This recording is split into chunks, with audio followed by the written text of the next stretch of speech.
Yes, indeed, man. You got your boy Big Game James and Boss Cowboy Sports in the building. Uh, my boy, say man, Eastside Harold, man. My boy come in the door talking that. He said, "Do I have to educate some people on sports tonight?" No, we good, Eastside. We No, good. you have no education, Harold. We good. Thank you, though. We It's very appreciate that. lacking. It's very Appreciate lacking over there. Very lacking over there. I can only say Harold. I can't. Well, like I said, Harold. That's your Yes, man. name. So big, what's up, baby? We got the OTAs out the way, the mini camp out the way. Yep. No, so Matt says, "Yo, what's up, Matt?" What up, Matt? Yeah, so we got the stuff out the way. Now the thing is, people think that it slows down. Maybe for them, don't slow down for us. It's a lot of football to discuss. A lot Definitely. of football to discuss. So what we gonna be doing until those guys pad up is we gonna be breaking down slowly, not fast, all the stuff that we anticipate could happen, things we want to happen. What else, Big? I mean, what's on your mind, my brother? Well, I mean, go ahead and end the camp. I just did the 53-man roster, early 53-man roster Wednesday. Mm-hmm. If you want to go check that out, y'all can check that out. Just some thoughts of me and my dude Billy the Kid. We did a little on the fly 53-man roster. I know it's 55, but we did 53. So that's really on my mind. Who's going to be here? Who's going to be here? That's really on my mind right now because it's a lot of questions. And I think on this defense, there might be some surprises that may be gone, surprises that may be here, but it's going to be hella competitive up in that camp. So yeah, that's what I'm really interested to see when we get to camp. And shout out to Harold for the $2 holla. It says defensive Quinn, no defensive guru. FYI, I don't care. But thank you for the $2 holla Yeah, though. yeah. I like what Matt just said. See, because these OTAs and training camp stuff, they made the gossip and rumors a little bit different. Check this out. What you think of this comment from Matt? He said, "Can't wait to see it, Kelvin." Yeah, and Nashawn. Yeah, boss man and Nashawn on our receivers. Yes. Yeah, definitely. I think I don't know if it's a concern. I think it's every year since he's been here. Amari Cooper. I hope his foot gets better. They're talking about he has a lingering ankle issue, and McCarthy said he wants everybody healthy. And they said, it's not something to be super crazy worried about. But we've seen, Amari hasn't missed games, I don't think. But it's been something that's been hampered him since he's been in Dallas. So I hope he's fully ready because I want to see Cooper out there and, being able to work against, Joseph and Nashon Wright. I want to see Coop out there with them. So get well, Coop, because I want you to put it against these rookies so they can get better. No doubt. And, because them rookies will get better if he's out there. They're going to get better. He's going to give it to them. They need to see that route running. Yes. Mm-hmm. Yes. So, like, if you even able to partially keep up with Cooper, are you ready for any game? Yeah. And, CD year 2, Gallup contract year. That's going to be good. But I really want, hopefully, Cooper is in there. They've been through, they threw some Tony Pollard in there as some receiver reps because there's been a lot of injuries at the receiver position. I talked about it earlier today with Stargame, saying don't look anything into that like, oh, Tony Pollard's going to be playing receiver now. No, I don't think it's going to be that unless people are unhealthy. And I think that's why they threw him in there because he did play some receiver at Memphis. He was, because they were talking about when he was coming out of college, when he went to the Senior Bowl, that his people was trying to push him at receiver more than running back. So he definitely has those receiver skills. I just think it's more of, let's see what other ways we can get our playmakers the ball because he may not get the carries like Ezekiel Elliott is. So that's another facet to get some Tony Pollard the ball. Right. And then Les Bell came in and said Blake Jarwin. Add a little bit more to that. I want to see what your thought is on Blake Jarwin. Like, what's your thought? Like, what are you actually expecting from him? Because I don't know what you mean by just throwing out his name. But we can ride off that. for sure. But I don't want to guess Well, what you're saying. right. Hopefully they saying that he's going to be ready for training camp. He should be good. So, but to me, Blake still has a lot to prove. I've been on the Blake Jarwin train A1 day one since he been on the Cowboys as an undrafted rookie free agent. But he was behind Witten. We saw flashes, obviously, with the Giants. We've seen the flashes, and then we were all ready for, hopefully the explosion last year, but the injury came. So we still need to see Blake what he can do. I believe he can do, really open up this offense. And I like the way Schultz bounced off of him, because Schultz is like the opposite of him, is more the a chain mover, more of a guy that's going to not get you the long yards, but has enough wiggle to get you plays and is going to be reliable for you, where Blake Jarwin's going to be the guy that'll stretch the field. So, opinion, boss, he's still got to prove. He just got a new contract. He hasn't, he got hurt, so he's got to show up to this contract. Yeah, Blake and Jarwin's game are so different, Okay. Yeah, so Lance said he just wanted our thoughts. So he just threw out the name. He wanted the thoughts. So you already started that. I kind of grabbed a baton from you on that. All right. Well, when you talking about Jarwin, you talking about a different type of tight end than Schultz. Schultz is your traditional, reliable tight end, and I Whitnish. like exactly Whitnish, and I like exactly where he is. If he's plateaued, I'm still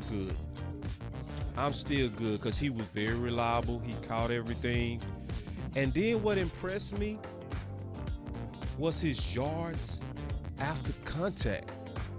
That's what actually sneakily impressed me about him, bro, is my boy got some swag now, and he's got a little bit of wiggle to him, and we was talking about that today. Mary. With that how he's got some wiggle when you look at him, right? Blake, not Blake, but Dalton Schultz, like the guy will be right there to tackle him, and you're like, oh yeah, Schultz ain't going nowhere, and he'll do a quick little wiggle and get that extra 2, 3, 4, 5 yards. I'm like, okay, Schultz. Okay. And just like you said, I don't think he's going to get any. I think, in my opinion, he's plateaued as far as the ability, but I think he could be a steady pass catcher for you. You feel me? Mm-hmm. I feel like he has plateaued. He's not going to be all of a sudden Dalton Schultz is going to be this guy. I don't think so. But what if we can see what he did last year, every year that he's with the Cowboys, that's not a bad thing. Not at all. So I like our tight end position. The difference is between Blake and Schultz is Blake stretches the field, so you get more of a vertical threat, but both of them are good. I think you still should start off with Blake because Blake is more dangerous. You know what I mean? Mm-hmm. Schultz don't scare anybody, but Blake does. Like, Blake can really open up a game on you. Like, if you think, don't worry about that white guy over there, he's nothing. That guy will open up on you. You bet not come in there thinking he's weak.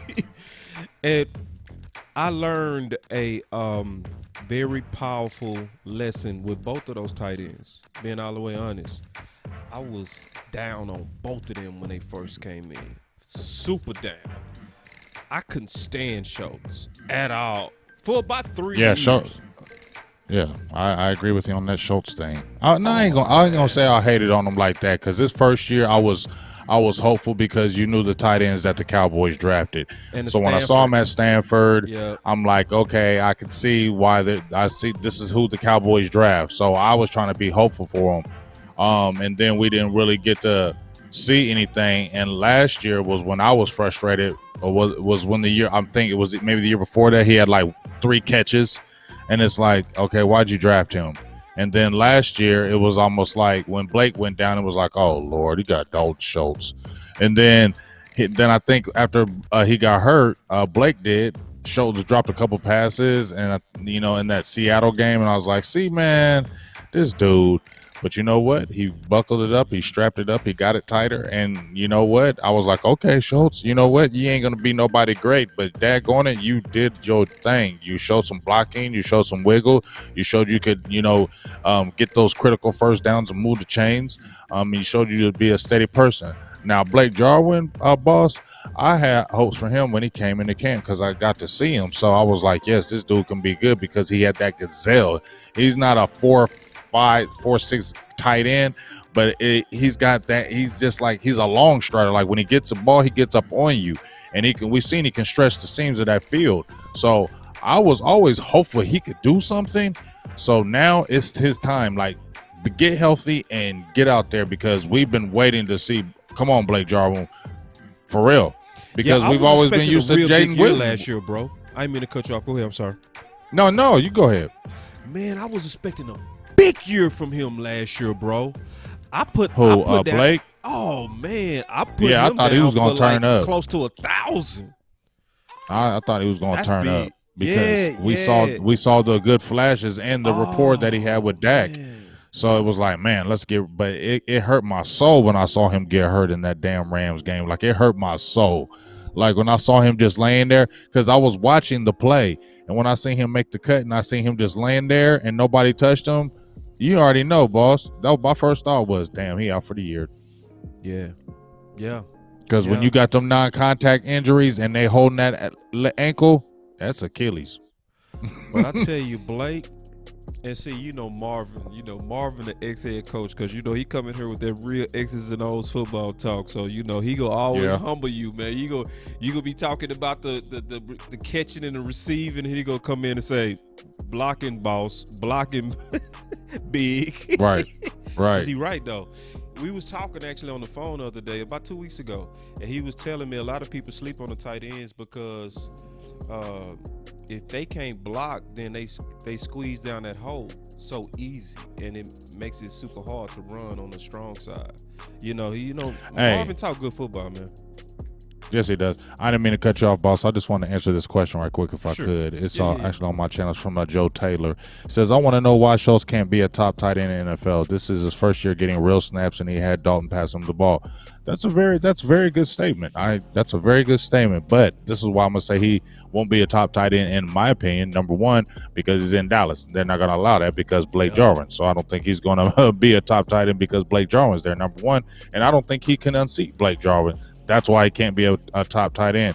Because if you look at his abilities, yes, Dalton was throwing the ball, and even if Dak was throwing the ball early and he was getting the ball, but he just doesn't have the athletic ability. I think he's an okay blocker, pretty good hands, but to be a top tight end, you're talking about the guys, the Kelce's and the Kittles and those types. You think of Dalton Schultz is that?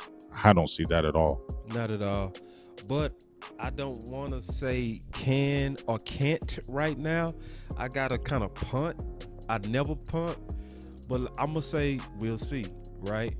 Because his confidence is growing. And it's something about when you grow in confidence, it can really elevate your game, So, and I see him making plays. I see the flash. He would have to turn up a lot more, though, just to be honest, for what you are envisioning. Like you're trying to envision a turn up Schultz. I just see reliable Schultz. I don't see turn up Schultz. Right, because I mean, all right, just looking at the tight ends, Travis Kelce, Richard Rodgers, Darren Waller, Kittles. These are just some PFF guys. TJ Hawkinson, Mark Andrews. Guess I'm not saying that he's like not bad around them.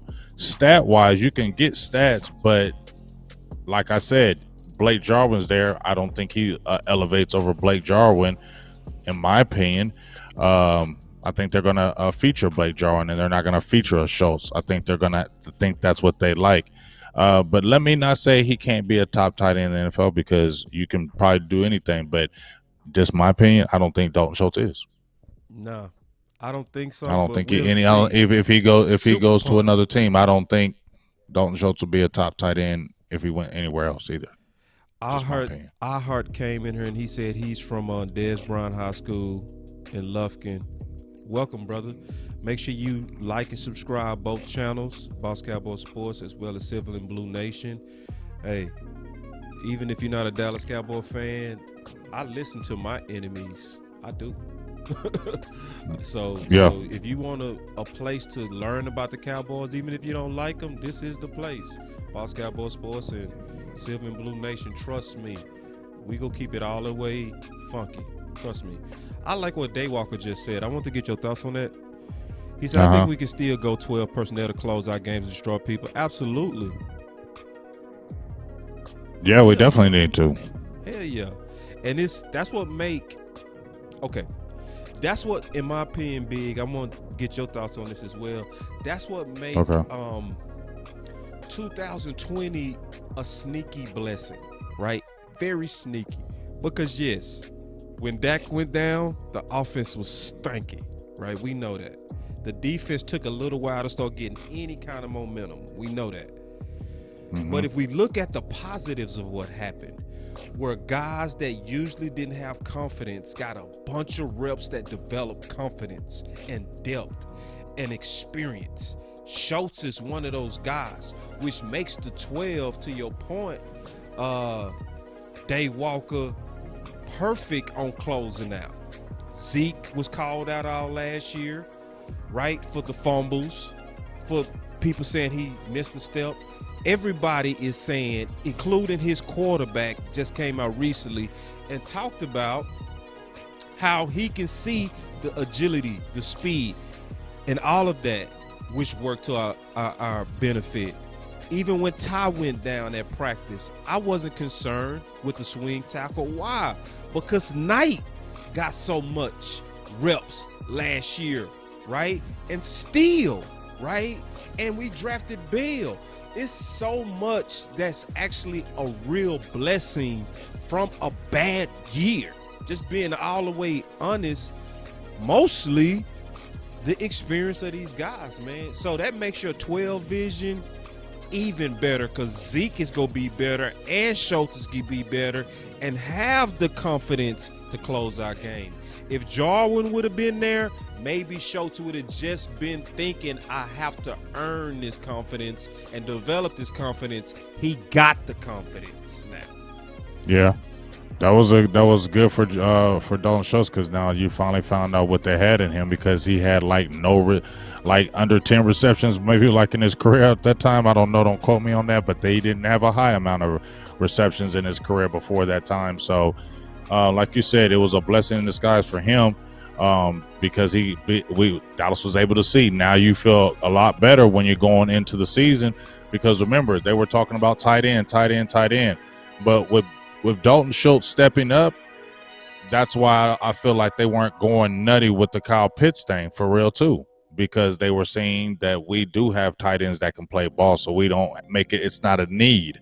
Whereas if maybe Dalton Schultz didn't show anything, now Dallas did look like, yeah, we may need to go get a tight end here because we're real short. So by him stepping up, yeah, I feel like it pushed the Cowboys saying, well, yeah, we don't need a tight end right now. We're good. Right. Exactly. And I'm actually happy. I'm happy I'm glad Pitts didn't fall.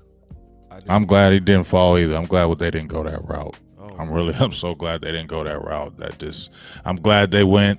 I'm glad the draft happened the way it did as far as that aspect, and they didn't go and get infatuated with that pick. And you got a Micah Parsons who I'm absolutely loving. I can't wait for some Micah Parsons, dog. Yeah, absolutely. Wendell also, everybody talking about those tight ends. I guess tight ends on everybody's mind.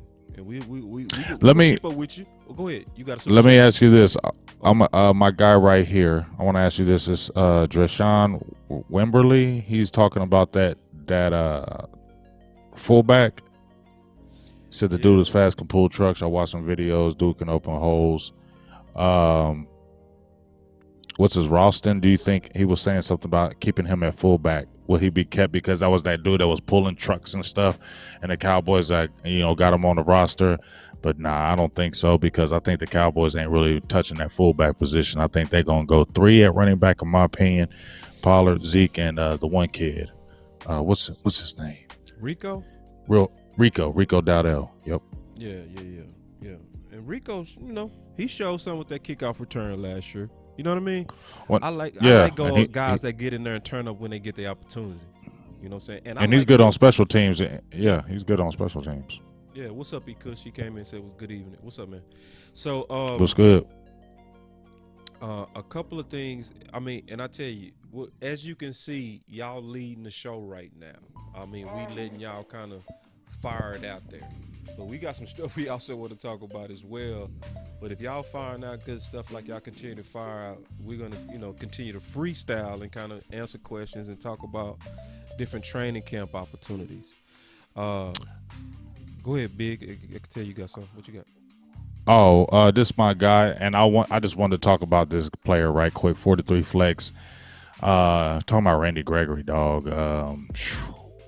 That's another person I'm very excited for. If I'm excited for anybody on this team, he's the one I'm excited. Hey, man, I accidentally cut you out. My fault. Give me a second, Big, to bring you back. Go ahead. All right. Go ahead. Am I back in? Yeah, you back. I was just saying that Randy Gregory, I'm just really excited to see what he's going to do. A full off season. He said it. It's a full off season. We have been talking about this will be the first time in a long time he's at a full off season. He mentally doesn't have to worry about the stuff on the side. Just in these highlights you're seeing right there, oh my God, he looks so good. Just dropping in coverage. He looks strong. He looks smooth. Didn't he look smooth, dog? He did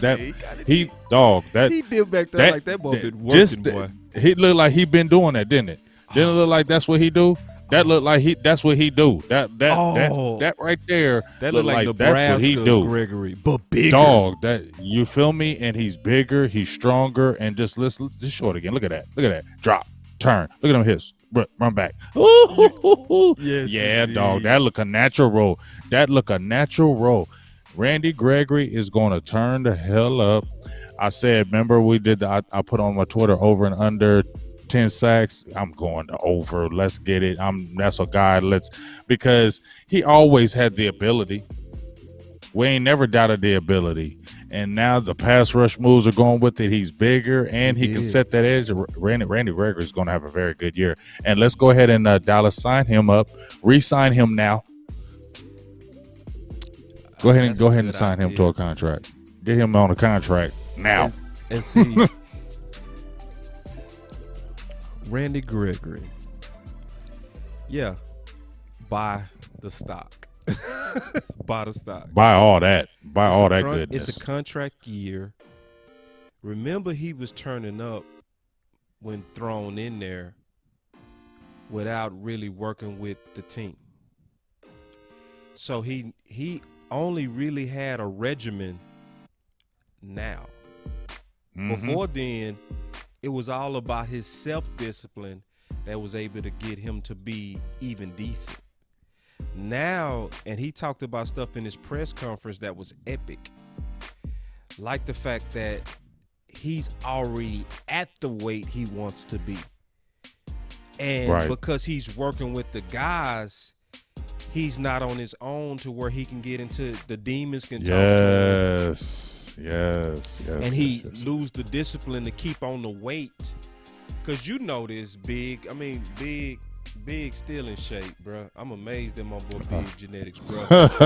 It must be you get it from your Slim mama. Fit. You know what I'm saying? Yeah, I get it from my mama, my daddy, whatever. Something. My boy genetics is nice, but when you got genetics like Big to where you slim, I was watching Big play basketball with his son. My boy still got a nice six-pack, man. You know what I'm saying? He took off his shirt. He got him a fake bow leg. He really knock-kneed.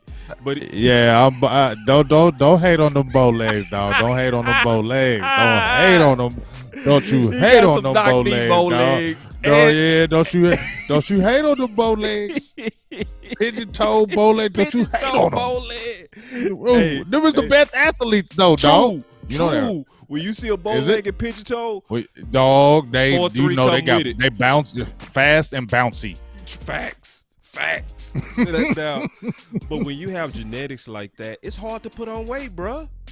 It's hard. Is. Like, I know just by looking at people like you and Gregory, y'all gotta work to put on weight. Like it's gotta be it's gotta be a concerted effort. Like, it's gotta be when I wake up, I gotta eat this at this time, eat this at this time.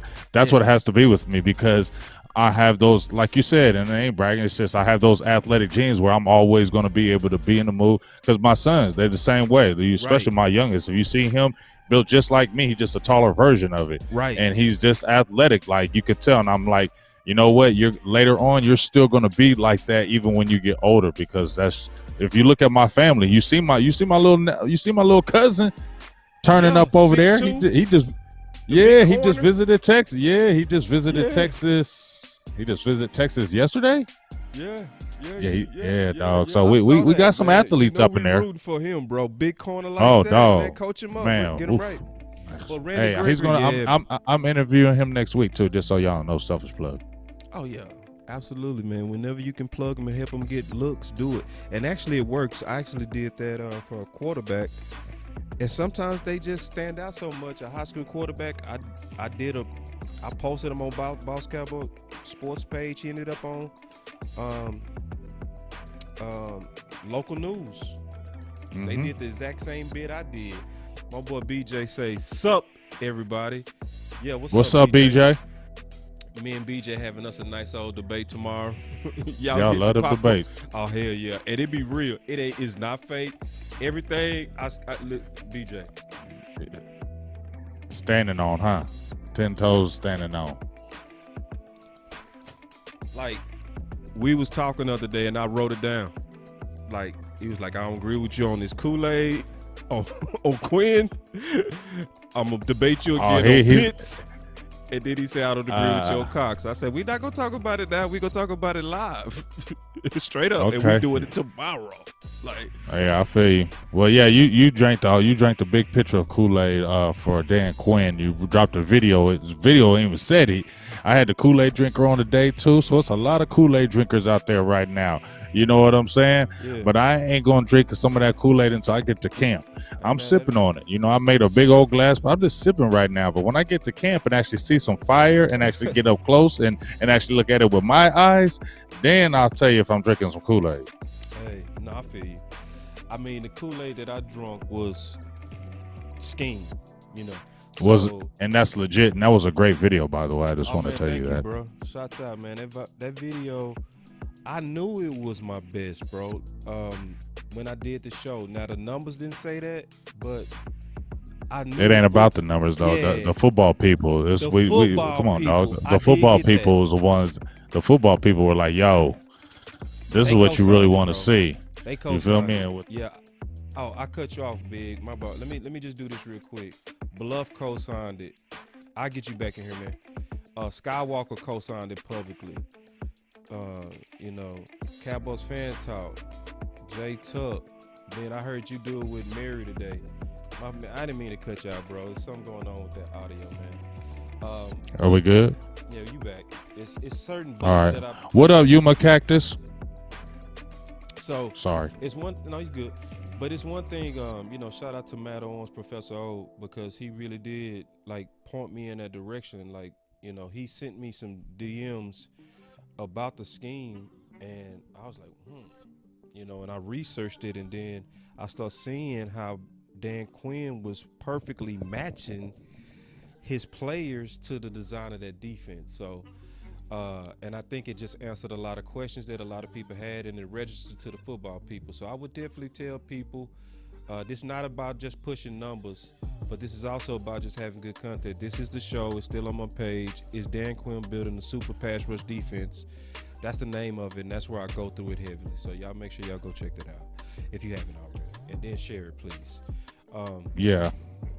But yeah, I did drink the Kool-Aid, and I still got some concerns though, bro. Like, you know, I praised him for his scheme, but the Anthony Brown starting right now on the outside,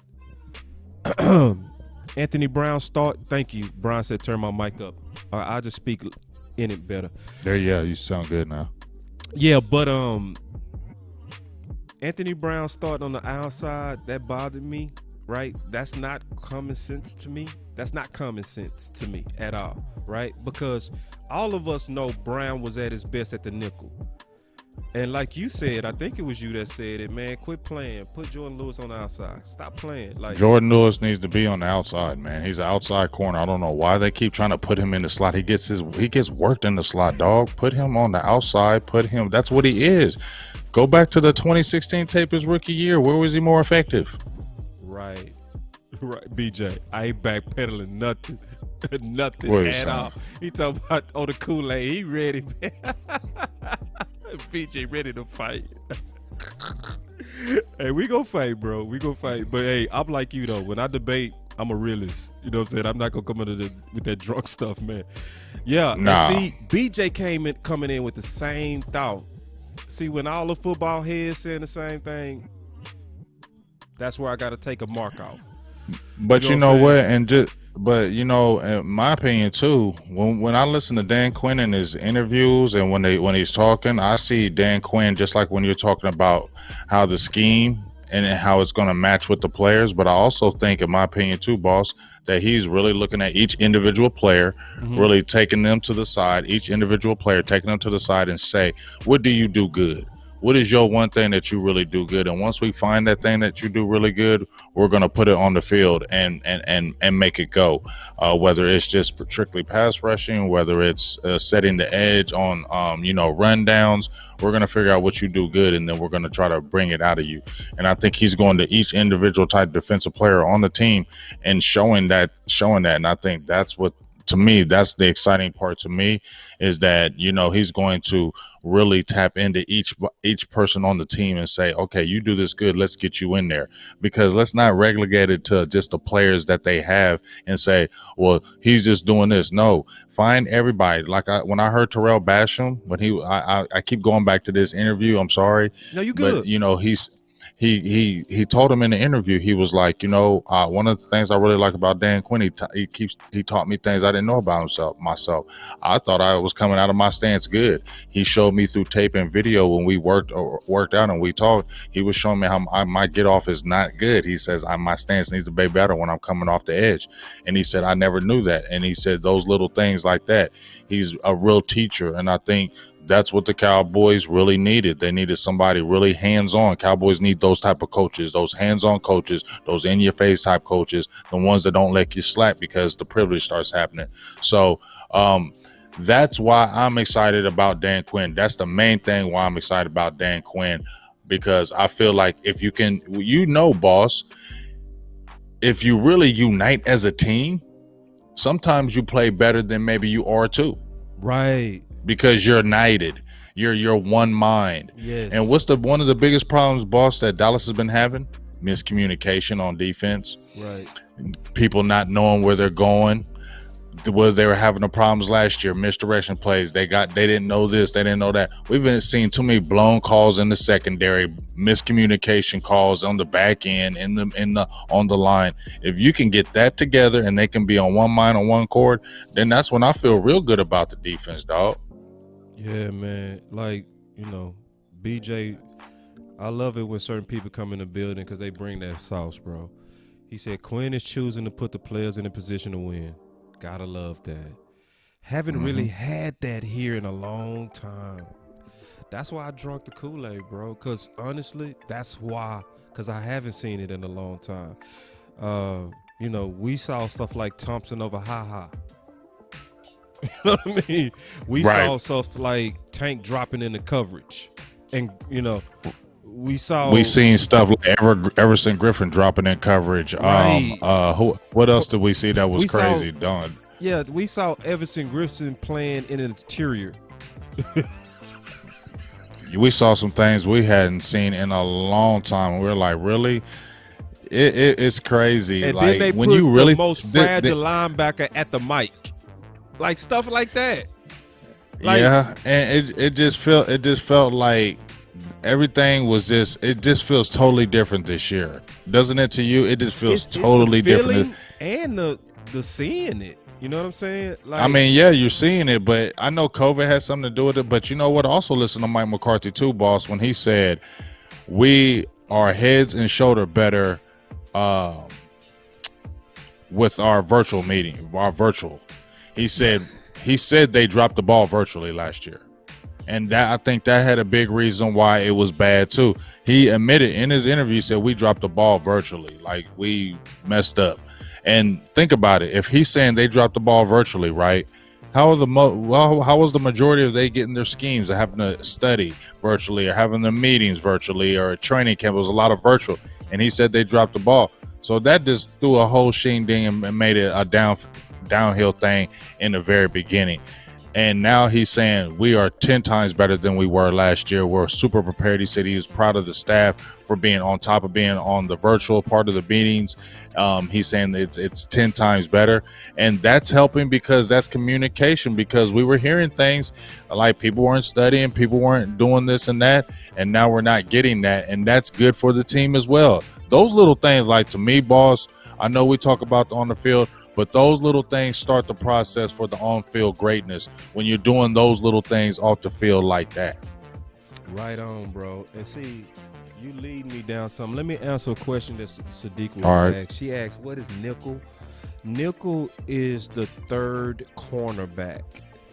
And you call for the nickel when the offense comes out with 3 receivers. And the way that you counter that to make sure you don't have what's called athletes on stiffs is to call for the matchup that can counter 3 receivers. So you take off generally the wheel linebacker, substitutes him for a corner, and that's the nickelback. Okay.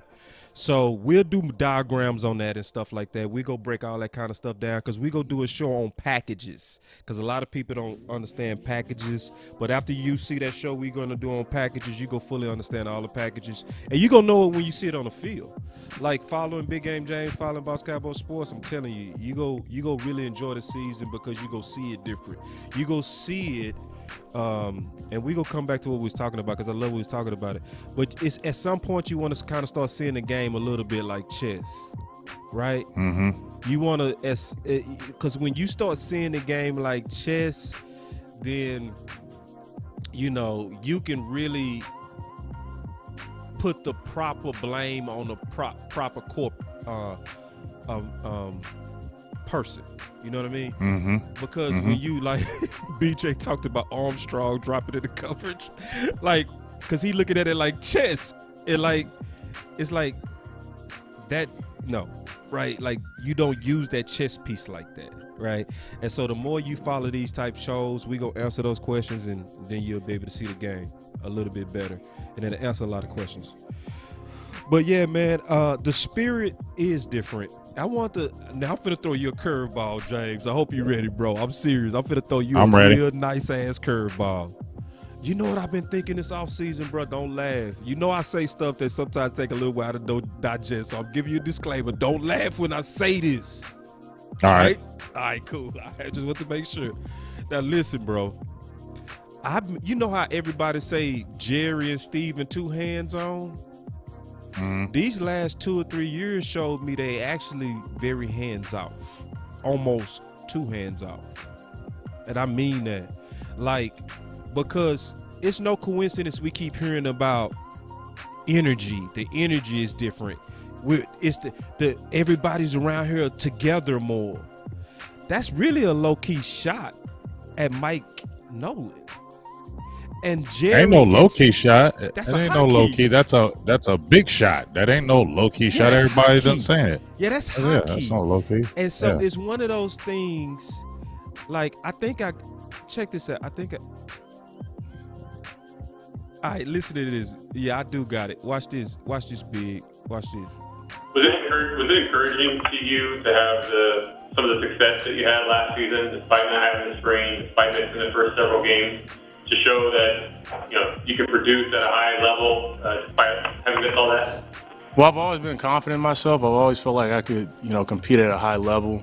I think last year was more about getting me out there in the right spot and actually giving me an opportunity to show what I could do on the field. And, honestly, at times I felt like I didn't get that chance. I think it was pretty obvious. Honestly, at times I felt like I didn't get that chance. I think it was pretty obvious. But, I have a lot of faith in the staff right now. I have a lot of faith in my play. You got a lot of faith in the staff right now. Oh, boy. Check this out. What did they tell you last year when you asked them, why am I not playing more? Or how do I get more snaps? Were they just trying to protect you because you've not played that much in such a long time? What did they tell you? It was a lot of factors. It was a lot of factors. I wouldn't necessarily say it was anything with me in particular, but I will say there was a lot of factors that played into it. Obviously, like I said, I wasn't happy with the amount of playing time I had. Were there conversations about that? Of course. I think that's more internal between me and them. But yeah, I mean, it's obvious that I wanted to be out there, and there were conversations that were had, and it's in the past. And like I said, I have a lot of faith in the staff we have right now. And he said it again. I'm done. Like, listen, bro, it was some drama, bro. And see, my boy BJ, he said, agreed, boss. Like, Jerry and Steven have been too hands off. I don't think they've been too hands off. I think it's been just right. Okay. I think it's been just right. How's it two hands off? We wanted them to back off a little bit. I can tell you. Okay, go ahead and tell me. Well, like, for instance, and this is why I said the last 3 years, not the whole duration of them managing. But, like, remember all those receivers had to come out talking about play calling. They did nothing until the end of the season. And that's when James Slater came out, right, and was like, when Jerry and Steven finally went and talked to the players, they was telling them that Scott Linehan, if he didn't like you, you played less. Well, those of us who was watching was not saying it. We was like, bruh, like, why did you get Bryce Butler to give him 2 snaps when that receiver by committee was stinking and him and Dak had chemistry and you didn't let him out there? Obviously, people had concerns about Rico because that didn't make sense either, for somebody to be a pass catcher and you putting him in on 4th down and key running plays but saying he can't block. It looked petty and political. And Jerry and them waited to the end to do something. And they didn't do anything about receivers by committee until week 8. You know what I mean? That's hands off. And then they let Mike Nolan have us as the worst defense in our franchise history. Came out December 12th. The season is over. And then but here's the thing. Okay, but you say that, but look at all the changes they were doing during the season if they weren't hands off. They got rid of Everson Griffin and traded him and flipped that and got a pick. They got rid of the Darryl Worley. They got rid of the Dontari Pose. They were hands on, in my opinion, with that, because we've seen them ride that stuff. You're talking about riding it. They could have rode that. They could have rode that disaster and what was flowing with that, and it wasn't good. And they jumped in there and made those cuts. We haven't seen Dallas do that like that. Right. They did it with maybe when they had Nolan Carroll. Remember 2016, they got rid of Nolan Carroll and the other cat that played on the line from the Eagles, but not no mid-season when they were like, okay, this thing ain't working out. Let's jump in there and end it. And that's how we saw Gallimore. So I don't think they're hands off. I think they're doing it just right now. That's why I'm kind of like, okay, I'm kind of liking this, because let's look at it this way. They brought Dan Quinn in, right? Mm-hmm. And they had Mike Nolan, okay? They're not meddling with that. They're not jumping in there. They're giving you what you want. They're letting Dan Quinn, hey, go ahead and do this. We're giving you the opportunity to do this, and we're trying to give you all the pieces. We're recognizing we did do it wrong with Randy Gregory, but guess what? We got a guy in here who's going to do it right with Randy Gregory. And maybe they did wait, but that whole season was a disaster when Dak went down. Yeah.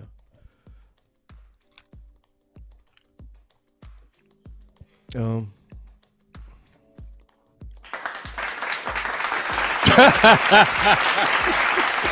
expect that, did you? You expect that? Yeah, I do think it's just right, though. I'm not finna debate you on that shit. No. I do think. See, because I think it's good management, bro. That was perfect, bro. Yeah. You got me on that. I had to marinate, just kind of digest what you said, bro. Just had to. I was saying, yeah, that's what I was saying. I was like, damn, you thought I was going to disagree with you? Yeah. I know. I didn't know what was doing here. I thought you was like, okay, whatever. No, I was just waiting on you to get that good old ass thought out so I can hand clap that, what you just said. Yeah, man. But I think it's good management. It's that just right porridge. I think it is just right because you want to give the people that you put in power the ability to ride their plan out. You know what I mean? And they do that. And they, you know, but think about this too, boss. That control freak stuff, we kind of gotta pull. That ain't never going nowhere. That ain't never going nowhere. Control freak rumors. I'm saying because I'm not seeing that. I'm seeing kind of just right porridge a little bit to where just right porridge. Yeah, and see, because a lot of people when they listen to the media or they listen to friends, people love to shoot slugs at Jerry and Steven, but they don't give them enough credit for good management. You know what I'm saying? And I know a lot of it was behind things that they did to themselves, but you know, they doing some things like that I can't, you know, we may not be the best run organization, but we run pretty good, bro.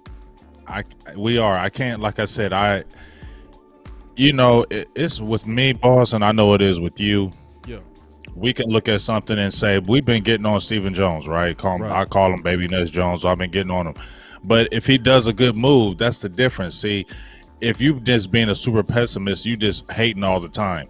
But I feel like the things I say are valid with them. And when they're doing good things, I'm definitely saying that too. You feel me? Like, kudos to them with this Randy Gregory thing. And kudos to them for a lot of things, but kudos for them for this Randy Gregory thing, because we're about to see a really great Randy Gregory. And you know what? That's possible due to the Joneses, because they stuck by him when nobody else probably would have. And it's maybe he doesn't. Because of the Joneses. You feel me? And maybe he doesn't, not just with his football, his life. So they do a lot of things that people don't see. And, you know, I got to give him that. I got to give him that credit too. You know, they do. And I was talking to my boo today, talking about Stephen Jones, and I was talking about how Jerry's a Libra, and that's why you see the loving side, because that's how he is. But then I was like, his son's a Gemini. And one thing about Geminis, they be on their money. Like, they be on that money. My mother's a Gemini. They be on that money. They be strictly on that. They don't play around with it.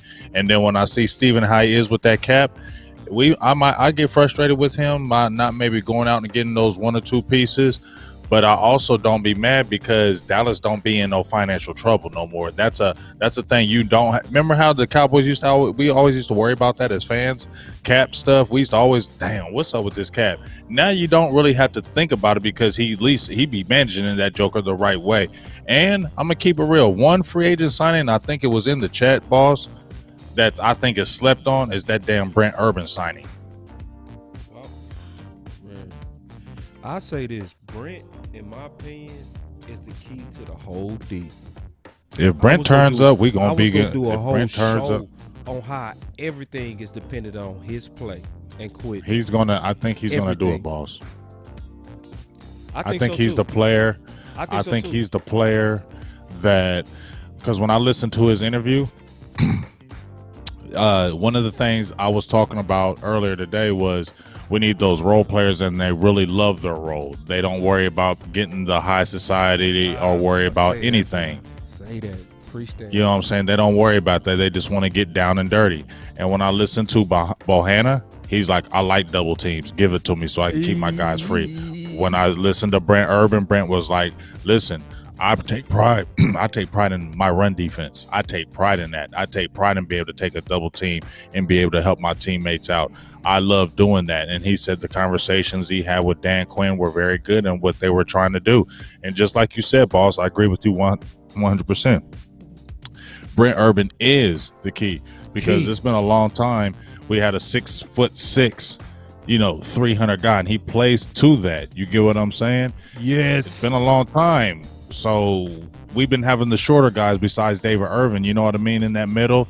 Now you got a big boy, and if he can do what we think he can do, boss, and control that running game that we hope that he's been showing, man, yes, it does make this defense so much more effective. Because even when Dallas had, 2014, I think we held teams under 100 yards rushing.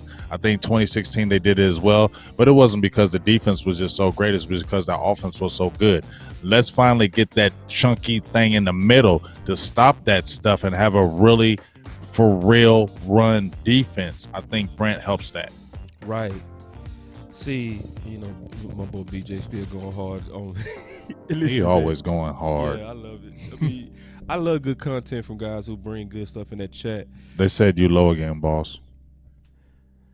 Well, is it me or is it your ears? No, but let me say this. This is, because it's safe to say that this show has coined the term Rod Marinelli Apology Tour. Yes. We coined that. If you hear anybody say that, they got it here. They got it here, bro. If you hear anybody say that. Now, this is the deal. When we say that, some people don't know what we mean. What we're saying is everything that they're doing is trying to return us back to the days of Rod. I want to add just a little bit to the apology tour because of Urban and Quentin. This is the Rod Marinelli Apology Tour 2.0 because of what they did in that middle. They upgraded the middle. It's a better version than what Rod did. Because Rod middle was full of cheapos. Like these guys are not expensive, but Covington's, Jones, right? It was guys that was like, but Rod coached them hard, demanded 150% out of them. It worked. It really was a true bend don't break. So yeah. So it's one of those things to where Urban is an upgrade than anything Rod ever had. Quentin. Yes. Rod never drafted a player like Quentin. Right. Never. Right. And that's the backing off too. 5 or 6 years straight. Yeah. Straight. Yeah. Yes. And we got him. So, yeah. Now, oh man, this chat, boy, the chat. You see, y'all bring content like it's stuff that we talked about before the show. We was gonna talk about something. Did we talk about it yet? About because y'all running the show, man. Like y'all driving the content right now with the questions. But I say this though. Yeah, but the whole defense basically riding on Urban and Quentin. And one thing Marvin always says, who asked the question right here, the key to Rod's defense was the mandatory effort that came when he was on the field. It was the mandatory effort, hands down. That's what made Rod Def work. Marvin always preached this, which I agree. We can have all the X's and O's and schemes and 4-3 under, 4-3 over, 4-3 base, all of that. If that effort is not there, and that's the one thing that you was posting on Twitter on the Rod Marinelli tour that I loved, bro, was how you kept showing me on Twitter and you would tag me. Look, boss, here we go with the Rod Marinelli tour because he preaching what? Effort and physicality. Yep. That's the number one sermon I wanted to hear out of him, bro. And if he can get that out them guys, we straight. I mean, it's the Rod Marinelli apologist tour. Like It you is. said, if you hear anybody else say that, they got it from here, because that's what we've been screaming from A1 day one. Because we were talking about how we don't even feel like they hated Rod. We feel like they like Rod, but it was just kind of like, it's kind of like, you've been here. It's we like you, but you're a little older now. Maybe we're just gonna find somebody. We not gonna fire you. We just not gonna renew you. You get what I'm saying?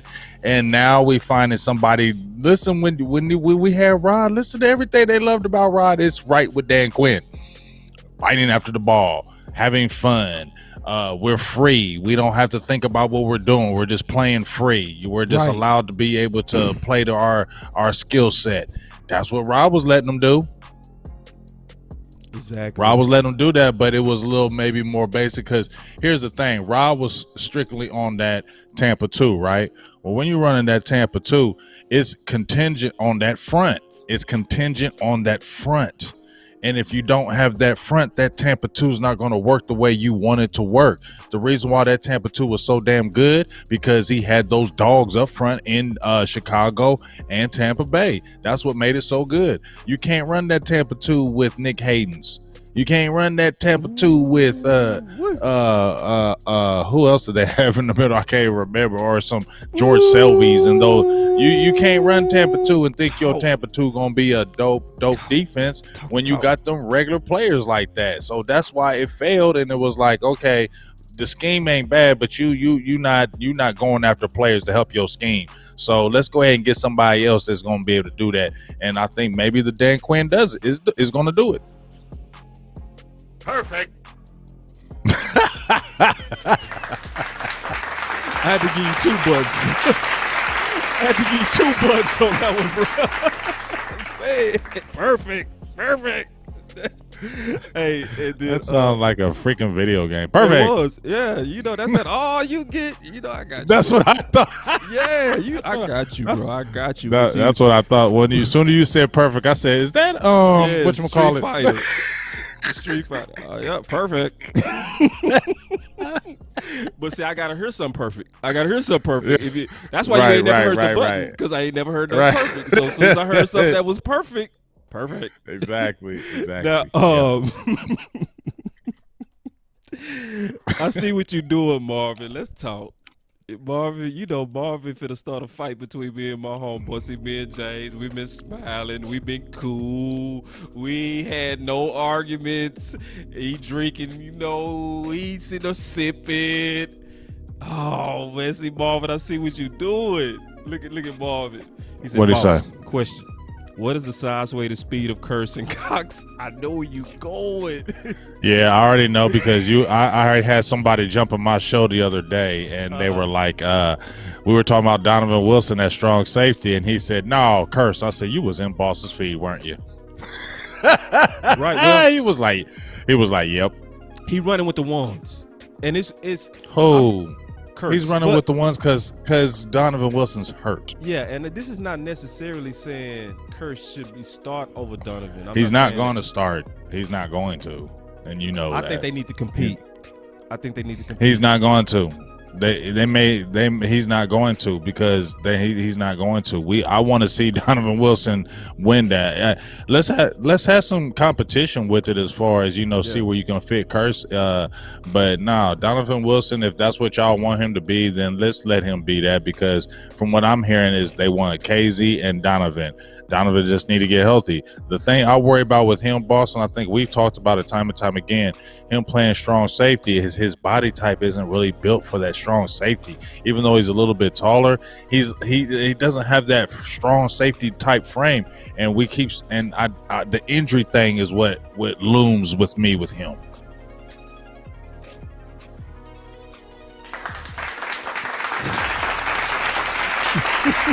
Dog, you doing it, bro. I cannot add to that. I cannot add to that. I cannot. So it's one of those things to where I want to see that battle. That's at least the battle I want to see, right? And then, but I really know what Marvin is saying. Why you want Curse out there so bad? No, Hold on, big. You want Curse out there so bad. Now I want to see the competition. Listen, and Yeah. I do. I'm not gonna be shy about saying that Curse is a good player. One, he made the Boss Cowboy God twice. I feel you though, dog, but And you know me on that, bro. I don't put everybody in that book. You know what I'm saying? I don't put everybody in my book, bro. Like, I put people on there that I feel like are ideal fits for Dallas. And one of the things about him that I think a lot of people take for granted is when you go to Minnesota and you was drafted to play safety, you are not playing. You're not playing. Harris and Smith. Come on now. The two Right. best safeties in the league. You can be You wasn't good as getting no hell. tick. You not playing. So you got a guy every now and then that'll just get drafted to the wrong team, and then a narrative gets built like he's not good because he don't start. No, he's not playing because the guys are all pros and yellow jacket guys. You know, that's true. That's definitely true what you're saying right there. yeah. And so And when he it's went one of over to those- Detroit, he got work. I didn't see the work. I checked this film out, and I might have missed the game. I didn't see that. I've been begging for people to tell me the game where he got worked. Nobody tells me. No. I'm saying where he got work, like he got yeah, ticked, like action. he actually got, Yes. yeah, where he actually Yeah, got and I action. the No, film. not that he got I work. got the film. Yeah. We can look at it I now. mean- He's solid, especially in the box.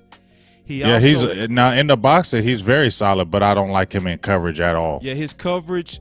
See, and It's that's not good. and that's where Marvin was going. See, I knew where Marvin was going. That's why he asked Curse versus Cox 40s.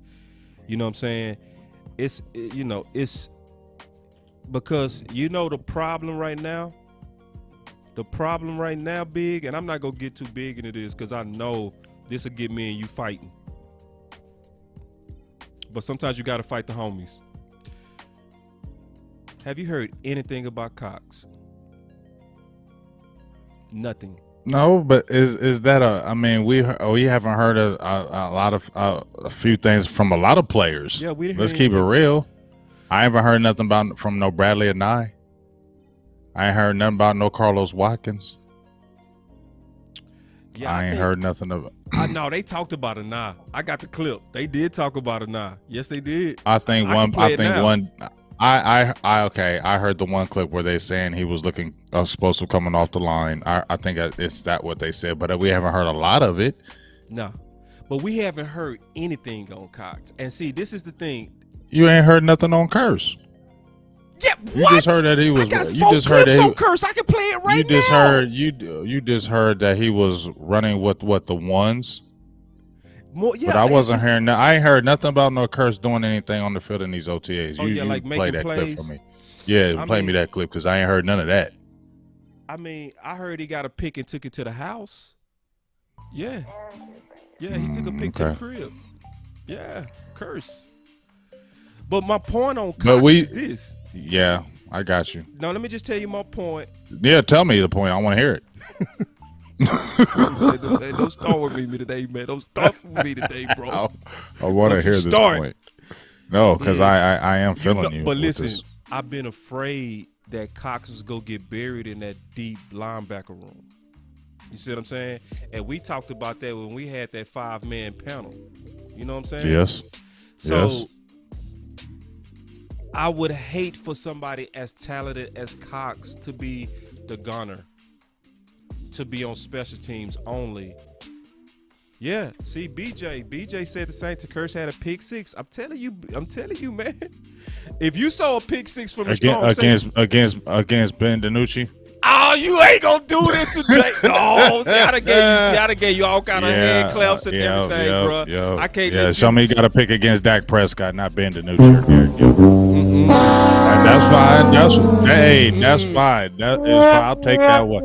I'll take that one. I'll definitely take that one because if you're saying he got a pick 6 on Ben DiNucci, if you're saying he got a pick 6 on, yeah, whatever. He got a pick 6 on Ben DiNucci. I ain't jumping up about that. Sorry.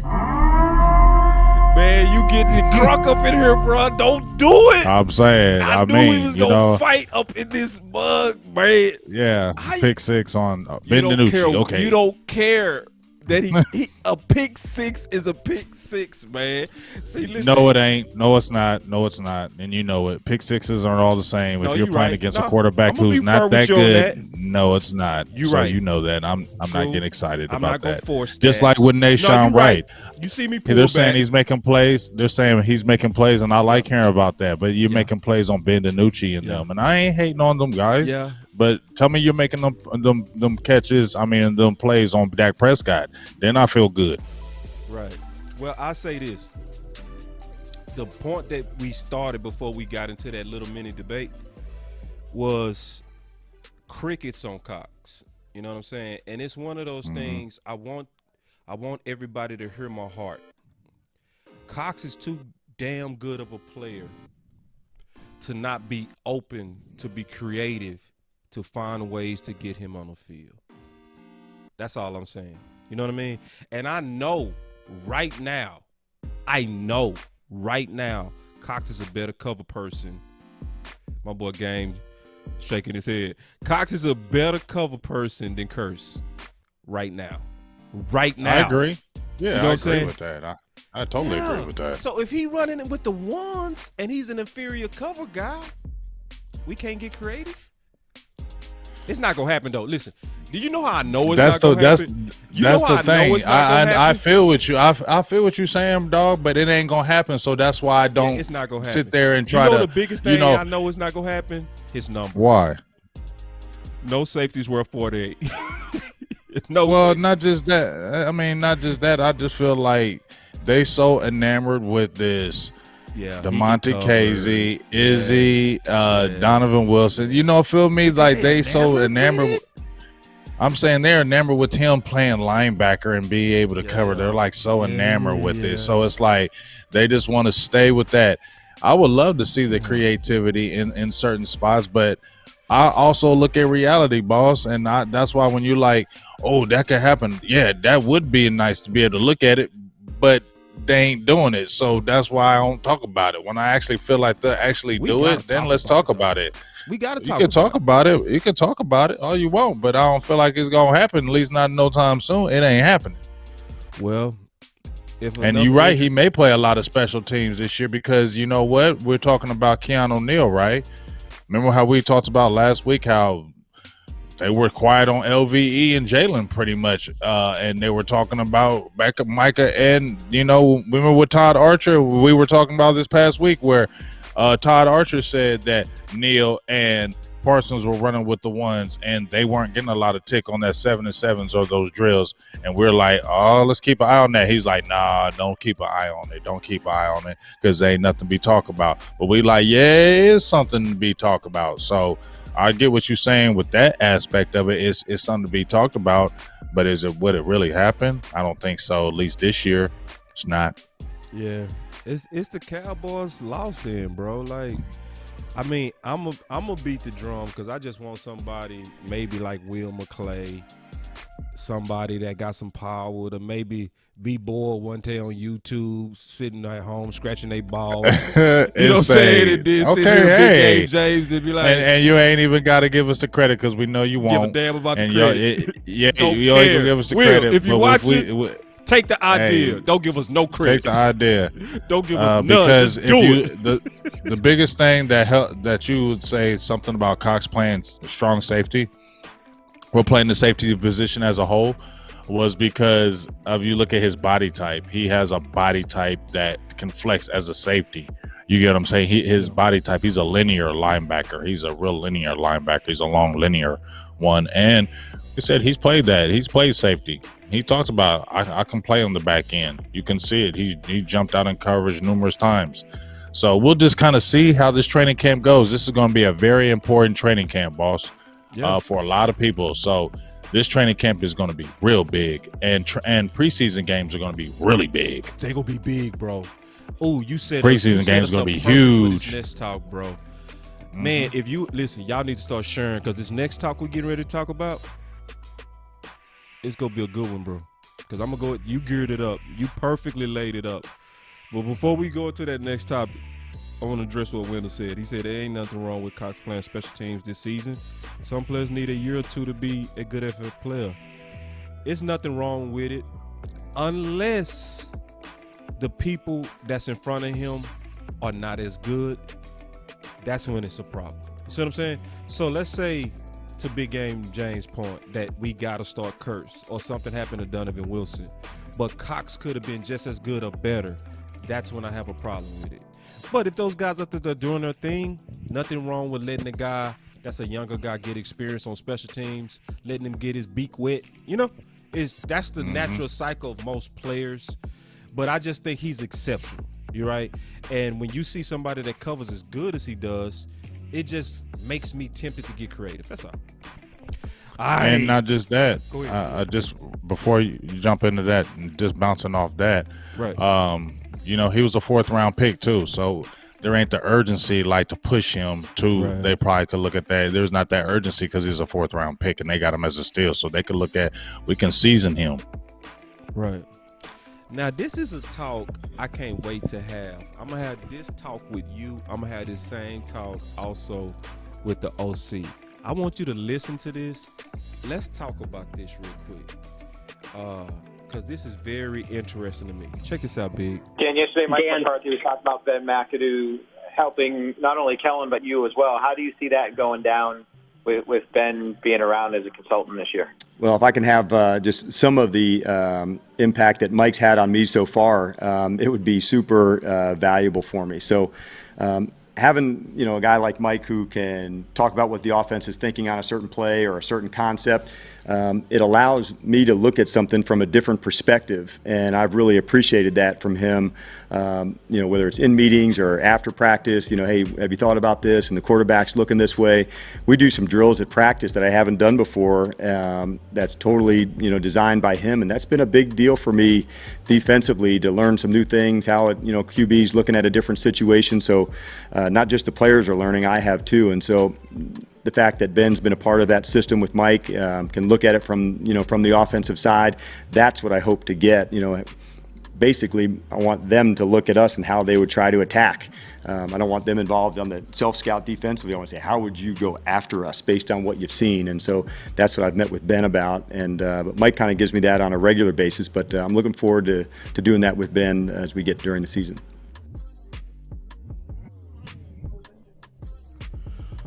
Whoo, I love that, bro. I loved it. I loved it. Because, when we all first saw Ben, all of us was like, oh, here we go. Friendships and kinships. And, oh, here we go. Mike McCarthy with the good old boys. You don't think that is a little bit, though? It is. That's his friend, so yeah. Let's not like it's not boss. No, it is. But it's also good common sense, right? So Mike McCarthy, and this is why I love it. I mean, LOVE, because Dan Quinn said in all the years he's been coaching, he's never had an offensive guy come to him and say, this is how we would attack you. All the years he had to self-scout. That's what he called it, self-scout. And I know that's powerful. You know how I know that's powerful? That is, you right, boss. You know what? Mm-hmm. I didn't mean to cut you off, but good. That you just good. I was listening to what you were saying, and I wasn't understanding. Maybe I'm gonna keep it real. What you just showed me, I wasn't understanding the concept you were trying to bring to me. Yeah. Mm-hmm. But then when you just explained it to me in that aspect, yes, that is huge. If an offensive coach is actually, and he's coming to you saying, this is what I would do to that defense. This is the kind of offense I would do to attack that defense. And he's saying that I haven't got a perspective that from an offensive guy. Yes. It's always has to been us trying to figure out what you're doing instead of you guys actually coming over here and saying, this is what we would do right here. Right. That is huge because it's a added element of preparation for your team. to Yes. understand what that offense is doing. And if you're understanding what that offense is doing, you got that leg up in as far as how you can attack them. So I agree Yes. with you. And see, I experienced this, bro. And I do agree with you, Marvin, that he's also there because he also mentioned that he's over there to help Kellen Moore. But the thing about it, like when I was playing for the University of Houston, Big Game say I need to talk about that more because people don't know I played. You should. Yeah, that I played Division I football. So when I was playing Division I football, we went out to California. We played in the Rose Bowl. We played UCLA. Okay. Mm-hmm. They put 55 points on us, Mm-hmm. right? And they walked down the field with ease. I didn't understand how they beat the hell out of us until we got a West Coast defensive coach. And then he explained to us from watching film how they picked us apart. So, like, when we was in cover 3, we used to they used to teach us that in that particular coverage to turn your back to the sideline, right? And cover the deep thirds. Mm-hmm. But that also signaled to the quarterback what the coverage was. Right. What the coverage was, he could see it. So when you got an offensive guy that studies how to beat defenses, then he'll go to Quinn and say, hey, man, why do you have in cover 3 your guys always turning like that? Because that we know what it is. It's tipping me off. You tipping us off. That's what Quinn has now. And he say Mike McCarthy been giving him that consistently, and he said he never got that. Can you imagine that? You don't think other teams do that though? Man, like at Division I, we didn't. Like most people would think the best coaches are at these higher levels. Sometimes dumb follows dumb, right? Okay. Right? Yeah. Like you only as good as the tree you come from. Like if you come from True. Belichick, you could probably be thinking like that. But if you come from somebody else, no. You know what I mean? So it's just, I love what I heard there. I love the role of Ben. I think it made a ton of sense. It excited me because it excited Quinn. I don't think Dan Quinn was bullshitting. Like when he said, that's never happened. I believe it because this is what I know. This is what I really believe that's true, bro. Because, and you know this, Big, when I tell you this, you're going to say, yeah, you right. Because you know what happens, bro. Whenever offensive and defensive coaches start going at it in practice, they become the enemy. Even on the same team. Like, our coaches used to not like our offensive coaches and used to come in there and say that. So, like, we would be getting ready for the spring game. I know. Yes. You feel me? That would happen. I mean, I remember coaching in even when we did youth football. You don't we didn't like the offensive coaches. Like it was personal in practice. Like it was personal. It was personal. It was real personal. That type of schism, right? That type of division would keep y'all from helping each other scheme wise. That's straight up. Like one of my that is true. Because you're gonna protect you. Like I ain't showing them nothing because I don't want y'all to get the edge on it. Because we was like that in practice. We wouldn't show this anything because we didn't want you to get the edge. See, and Marvin is Marvin was a head coach. This is what he said. Facts. You know what I'm saying? Everybody that coach have experienced that. So I think that's how you can go 10 years, 12 years coaching and never get help from your offense. Like straight up. Yes. Like I remember one time we was going into a spring game, bro, and our coaches came in there and they said we made an agreement that we was not going to scheme. They was running schemes at us, so we go draw up some defensive schemes to counter it. They were mad.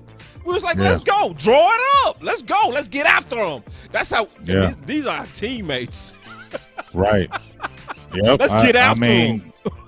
We was like that. I mean, it was like that when I would coach with my guys. When you bring that up, it was personal. Like I remember our practices would be heated. Like it would be like, okay, I mean, I would be in the huddle talking to the kids. I'm like, hey man, you better never let them catch that pass on you again. Right, to your own team. To your own team, bro. Like people gotta like I'm leaving the practice field like I'm mad. Bruh. It's very fairy tale what people believe about locker rooms. They think everybody are brothers. No. Yeah. There's a No, lot of hate going on. it's a lot of anger and fights and Click, hate. clickish, all that stuff. See. Now listen, we got a coach in that house. We got a former head coach. Now y'all check this out. Coaches meeting can be war sometimes. Say that's a former head coach talking right there. So that's why that clip interested me, because I'm gonna be honest, bro. I'm not only drinking Dan Quinn Kool-Aid, I'm sipping Mike McCarthy Kool-Aid some too, bro. I'm starting to really grab that juice, man, and I'm starting to drink his too, because Mike McCarthy, I'm just liking the moves. I'm liking the common sense. I like bringing in Ben to kind of steady out Kellen. I like bringing in Ben to be the devil's advocate to Dan Quinn. That BJ gone on, bro. I'm not doing it with you, bro. What? He told me don't do it. He telling me not to drink that Kool-Aid. He telling nah. What, Mike McCarthy? Yeah, I'm sipping it though. I'm bro. not drinking that Kool-Aid. You Like don't I was pushing the higher, and I'm still cool. But Yeah. to me, this is hot fish grease year. This is hot fish grease year for Mike McCarthy. I said he was going to be hot fish grease for him when he first came in here. It wasn't going to be no luxury tour. You ain't getting no 5 years. You better get together in 2. And this year is hot fish grease. And if he ain't showing no improvement with a full, healthy Dak Prescott and your team is relatively healthy, you don't make playoffs, something like that. With that one movie, it's gotta go. And see, and this is what I'm expecting too, Big. I'm expecting training camp to be epic. Oh, This came from my training boy camp gonna be Buddha. lit. Me and my boy Buddha had a Training camp conversation. gonna be lit. It's gonna be lit because of these It's gonna be two super lit. former head coaches. Yeah, they friends right now. You see that? You see that picture right there? Dan beat him. Yes. And see, Somebody mentioned that in the chat too. man, when them boys get together, ooh wee. When them pads come on, both of the competition go come out of both of these guys. This is a training camp big. I can't miss either. Like, I know we talked about I might have to stay here to kind of, you know what I mean? Get your ass to Cali because we already good. Boy. We gone. Bro, because it's going to be Get some your ass to action Cali. out there. It's going, dog, I'm trying to tell you, listen. If I look at the last, we went 2018, 2019. We didn't go 2020 because of the COVID, right? Mm-hmm. But just from my experience, from seeing the training camp so far, you had Jason Garrett there and Rob Marinelli, right? Mm-hmm. This is going to be different. This is a black and mild, boss. Just so you know, this is a black and mild. Okay? Oh, no. Oh, there you go, bro. Yeah. just Everybody sponsors sponsors. This is a black and mild. Blackie Black and Mal mild. legal Black and mild. substance. Legal. Thank you. We good. Black and We mild. good. Just want to. Okay. But when I went to those camps, you had Jason Garrett and Rob Marinelli. You feel me? Yes. And let's even talk about last year. Mike Nolan against. Yeah, he was a former head coach, but it ain't the same. Yeah, weak ass head Mike coach. McCarthy, you feel me? He was Yes. weak. You know what I'm saying? So when we see a grunt, I mean, we seeing 2 grunts right here. Them is 2 grunts. Let's just keep Yes. it real. You got 2 grunts Yes. out there, Yes. and when grunts get at it, Yes. grunts talk trash. Yes. Grunts say, "Oh, you thought you got that? Okay, watch this play. What we about to do right here." And then once Dan Quinn gets a big sack, and he's like, "I told you. I said no yards over here today. I said no yards over here today. They ain't get no plays today." That's what's going to happen here at camp, I believe, and that's why I'm excited because it Yes. wasn't like that with Garrett. It wasn't like that with Garrett. Marinelli would get into it, Nah. but you know, Rod would kind of chill because Garrett was kind of chill. You feel what I'm saying? Yeah. Nah, these But if the fiery energy guys. from both of Yes. these guys, I feel like gonna be fiery, and Yes. plus Dan Quinn he wants to come in there and say, guess what? I don't care what this offense you got. We about to shut you down. Man, yes, indeed. Yeah, man. Say, listen, yeah, like the Yeah, you gonna have to get the cape. He Get to camp. said that about 3 shows ago, but I flagged it. I was like, damn, that's a good point. It made me build a slide. I'm like, let me. Dog, because think about Shit. it. This camp is going to be exciting because Dan Quinn is going to be there because Dan Quinn is an energetic type coach. Yes. He is a guy that's going to bring that energy. He's going to Yes. bring the energy there. Yes. And when he brings that energy, it's going to make everybody else come with that energy. You know how Dak is going to be back, hella competitive. Come Yes. on, man. This is the exciting that I think this is the most exciting time for me right now is hurrying up and getting to camp so we can see these battles. We can see these rookies. We can see these gonna be a real camp, boss. This gonna be a real camp, boss. Camps. This gonna be a camp. And see, my boy Buddha, he was in the house. I guess he was trying to listen to see if I was gonna give you the credit. Yeah, I'm gonna give you the credit, Buddha. The thought came from you. Now let me listen, bro. Let me tell you something. I had that thought too, though, Buddha. So I didn't copy. No, I've been no saying problem. it He too, said Buddha. thanks So for the I shout didn't out. copy Nah, you deserved it too, bro. That's why I say, man, we get content. Look, listen, none of us coming with content on our own. None of us. Like, a lot of it come from good conversations that we have with others. I like Buddha. Buddha Yeah, funny. he I like got a Buddha. good football mind. You know what I'm saying? Yeah, he does. Like, he think outside the box, and, you know, he brought us some Yep. stuff about Nashawn Wright and Boss that was good, but we might talk about that later, or we'll say that. Uh-huh. But you know, because sometimes people, you know, want credit. Like, Big Game James, I listen to him. I hear him say all the time, my boy Boss said that. But he ain't got to say nothing else. He'll just say, that's it. He ain't got to do a whole soliloquy about me. He'll just say, my boy Right. Boss. So we all try to make it a practice to give credit when it's due. Hell yeah. I mean- I know I'm always do that. I 'Cause mean, don't- always. Shit, Big B, I see your post. Like, I go out of the way to You make sure sure they get the do. credit because You do. I don't want them coming back like I ain't copying off none of y'all. I'ma definitely give you the credit because why I want to take credit for something you said. Yeah, I'm and gonna just then- bounce off of you. and I'm gonna just bounce off of that. So you don't gotta steal from people. Like, you can just Hell bounce no, off just good bounce off of it. ideas. Just bounce. Just Like, bounce it's- off it. It's a Yep. good idea. And- Same and thing give the happened with credit. my boy Matt Owens, man. Fire ass thought. I like of Matt. I love 4-3. Matt. Man, Matt the shit. Like, I love Matt. Yeah, y'all look out for Matt. That's a future Yeah, cool Matt. Cowboy mind. Keep up on Matt. Keep up on him, bro. known Matt for a while. Yeah, he's that's good. solid as hell. Like, Solid, and it's very solid. mind. And like, we don't big up guys that don't deserve it, you know. But it's one of those things. Nah.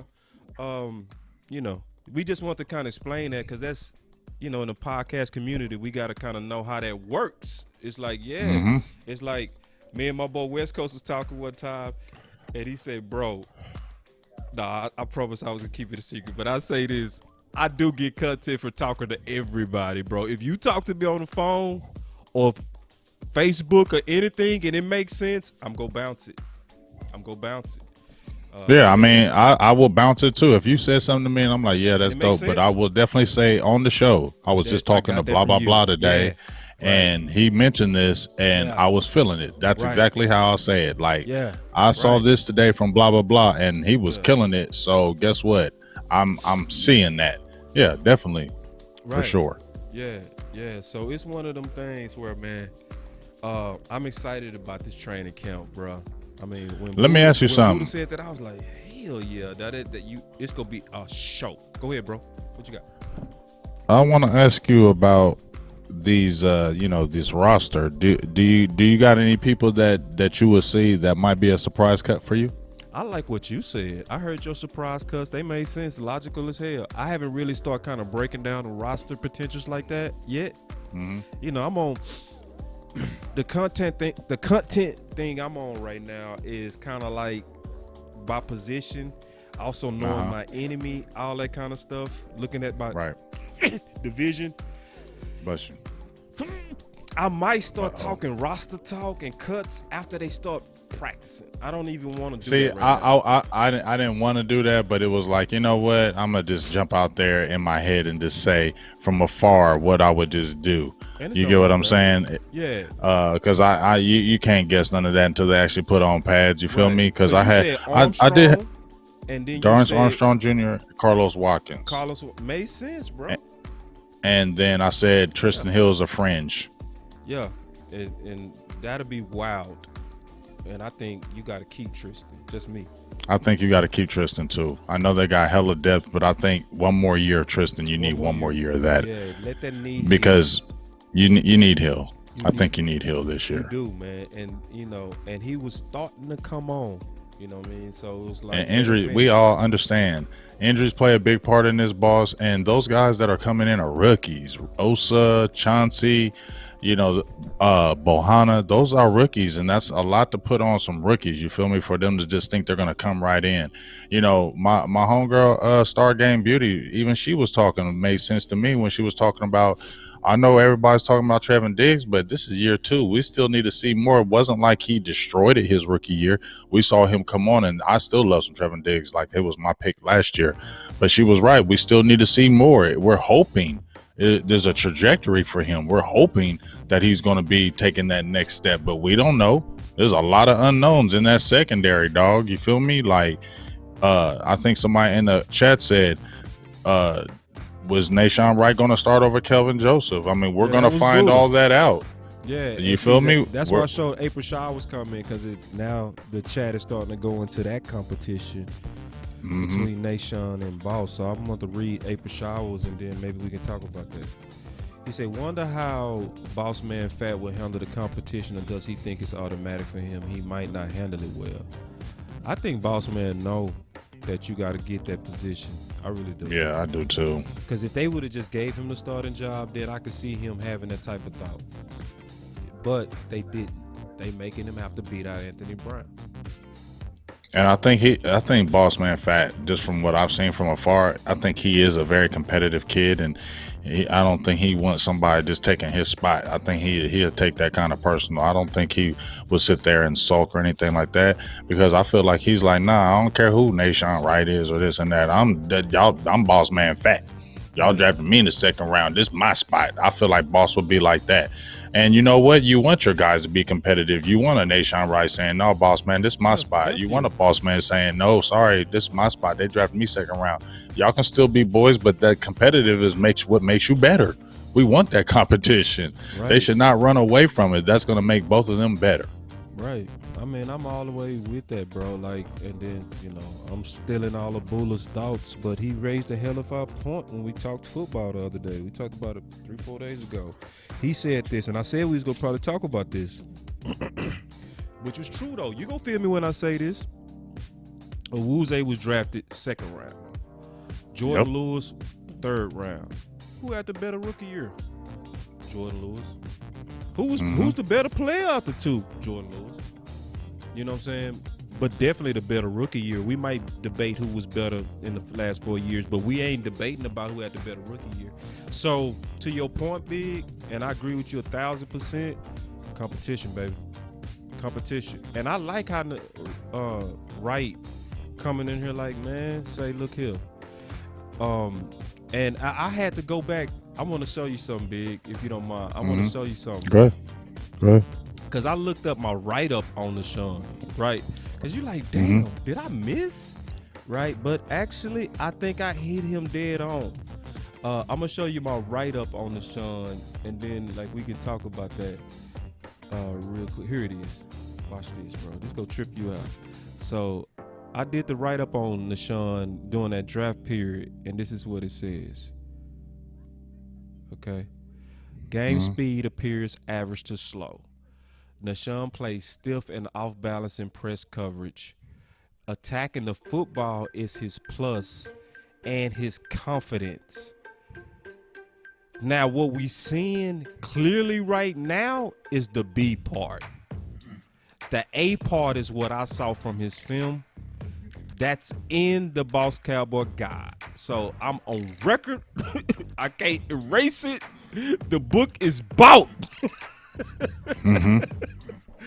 But if they coach that first part out of him and we left with the B part of him, man, say, boy, Boss Man, it's gonna be a fight.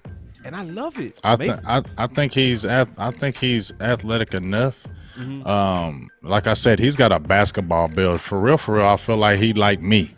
He built like Slim Fit. You know what I mean? If he's what 6'4" and he's like 185 pounds, if you shorten him up, and he'd probably be me out there on that field. Right.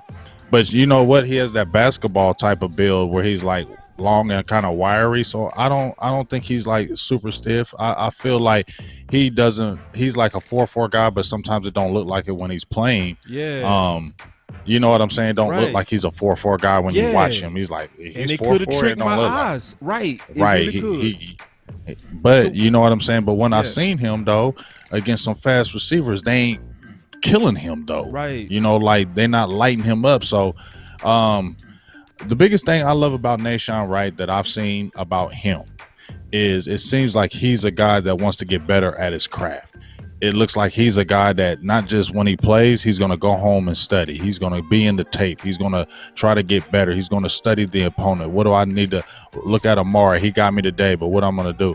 I'm not saying that about anybody else, but this is what I get off from Wright. And that's what gets me excited about watching him, play against the Michael Gallups and the CeeDee Lambs, because I want to see how he really competes against those guys. You feel me? Yeah. That's what I really want to see. Can he compete with those guys? And competing is, I think, exactly right what you're saying. You want to see competition. You want to see them, because we all know, bro, Cooper and them go cook him. But Right. as they cooking you, are you still that fish that's trying to stay alive in that grease? You know what I mean? Mhm. That it's cooking you, but are you Yeah. fighting? Like, we remember Alexander, how he was playing on Cooper from Louisville, right? Remember the corner? Mhm. Cooper cooked the hell out of him. But Alexander, if I'm getting his name right, the corner, right? Number 23. Jair. Yeah, I think that's his. Uh-huh. Yeah, came from Louisville. He was one of my top sleepers, too. I had him as my number one. Wait a minute. Wait a minute. From Louisville. Out of the That came played out for of Green draft? Bay. Oh yeah, 2 years Jair ago. Alexander. Yeah, Jair. Yeah, Jair. Alexander. Yeah, he was Yeah. my number one corner. But Cooper was cooking him. But remember that game? He kept Yeah. fighting. He kept fighting. And he made plays. That interception where Cooper dropped and that turned the game and it pretty much ended it. That was because Diggs was like that. Diggs was cooked by Metcalf. But he kept fighting. He was that fish in that grease that kept fighting. You know what I'm saying? So when I don't want y'all to misinterpret what Big Game James is saying when he say I want to see him compete. That does not mean he think that he go do something on Cooper. He's saying I want to see the heart and the dog and the tenacity of a real corner. That's what he's saying. Because a real corner is going to say, "Okay, I got beat, but I guarantee you, do it again. Right. Do it again." That's what I Right. mean. That's what we was loving about Jordan Lewis when we saw him against Dez. When that trash talk was going back and forth, Jordan Lewis was like, "I don't care if you some Dez Bryant. Yeah. Let's go." Yes. You feel me? Yes. And that's why we was loving Jordan Lewis, because he wasn't Dez backing loved down him. from. Yeah, we was like, we don't care, and that's what we all loved about Jordan. I still love that about Jordan. I think Jordan still has that mentality, like, I don't care who you are, I'm still bang with you. You know what I'm saying? Jordan is like that. So if we can get the boss man Fat and the Nahshon Wright to be banging like that, it's only going to be a great thing for this secondary, because it's a huge question marks in that back end, especially in that cornerback position. It's a lot of guys with unknowns, man. Yeah, bro. Yes, indeed, man. So, this camp is gonna be epic, and we got a whole. Get your lot butt more. down there. Yeah, I got to, bro. I got to.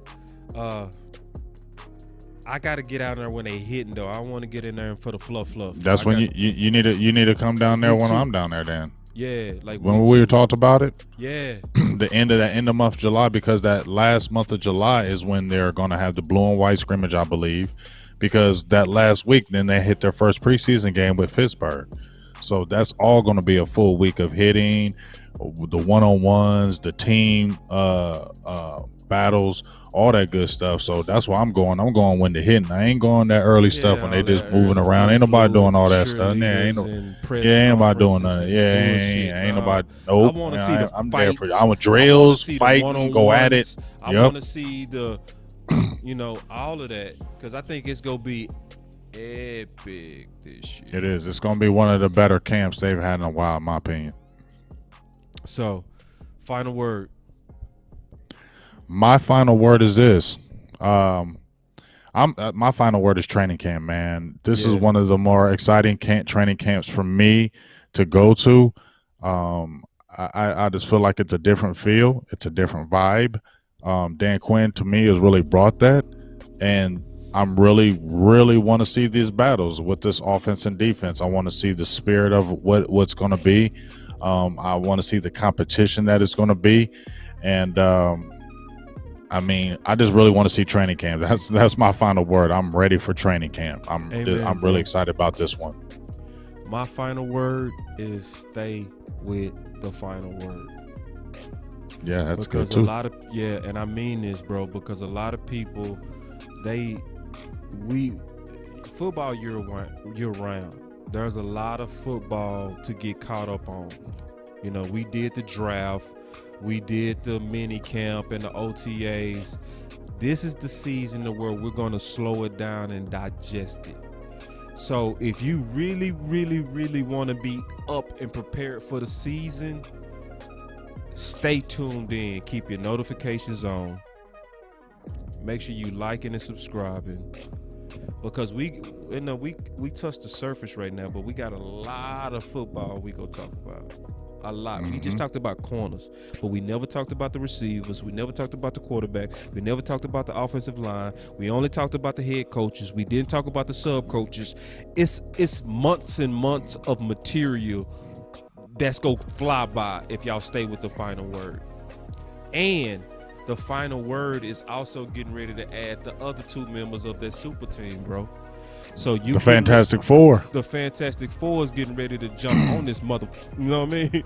We getting ready to see the four horsemen up in this. You know what I'm saying? Bro, you getting ready to see the law of this nation. You getting ready to see the OC. And that when that energy come together, and obviously we gonna be booking guests and all of that, but it's not about guests, it's about us. Like for real.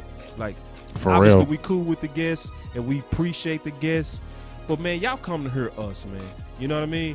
And we gonna bring that to you. We got some people coming up this week, potentially, you know what I'm saying? And I got some contacts and everybody working their Rolodex. But it's gonna be about combining this whole super group of the best podcasters, and we gonna be bringing this to you consistently starting Tuesday. So Tuesday you go see the edition of King Law. You go also see the President OC, and it's truly going down. That's my final word, and I promise you it's gonna be worth it. Promise you. Yeah, it's definitely going to be worth it, and it's going to be so great is because I'm off Tuesday too. Oh, my boy gonna be rested. Oh, he gonna be rested, folks. He gonna be rested. I'll be texting boss at 7 in the morning. Like, you ready for tonight? And he'll do that. Boss know when I'm ready. When I text you early in the morning. God, 7, and I respond at 7 too. Yep. Boss know that. Boss know when I'm ready. When he get that early morning text. When he get that early morning text, I'll be like, "What's good, dog?" He be like, "Hey, I'm on it. Let's go." I'm like, okay. Yeah. He already know he get them early morning texts. I ain't playing around. Yeah, and I mean this. I love doing shows with my vets. With the vets, I love it. See, because Big Game James so low maintenance, man. Low maintenance, bro, all the way. Like, I don't ever talk to Big Game James. It's a show day. Or we talk on the internet. Like we talk here and there. We both got channels. We both rocking. So he not, hey, I ain't heard from boss. We ain't never on that type of stuff. Nah. But we know we cool. Why ain't boss talk to me this week? Oh, hell nah. It ain't never like that. But it will never be like that either. Nah. And that's why I really love the vets, man. Because it's like we all understand.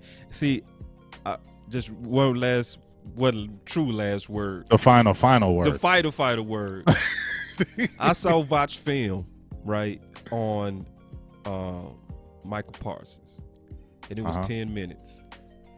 And I saw all that combining film that looked totally identical to White.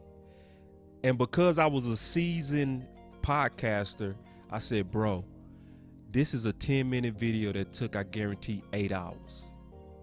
Hell yeah. You know what I'm saying? All that cutting, the cutting all and that editing cutting, and all. editing, matching. Bruh, they don't understand that. Yeah, I'm not saying to everybody, but y'all, bruh. Yeah, You already know, boss. work. When you doing one video and cutting a drop video, that joker takes forever. It almost sometimes you be sitting there like, I don't want to do this video. Yes, fuck this video. I'm good. I'm not doing this video today. Yeah, because you got to I'll sit wait. down and be like, oh Lord, I can't have nothing bothering me. There can't be nothing the way I got to be clear minded because I got to put all this together because this is work. And then when you done, you know what it's almost like, boss? What's that? You know how when you cooking breakfast or cooking for somebody and you put your heart into it, like you cook it, you cook, super cook. After you get done cooking, you like, I ain't hungry. Ooh, I want to slap you. I don't want to eat. I'm tired. Hey, and so let me tell you something. The first time, and you know, I got into this podcast.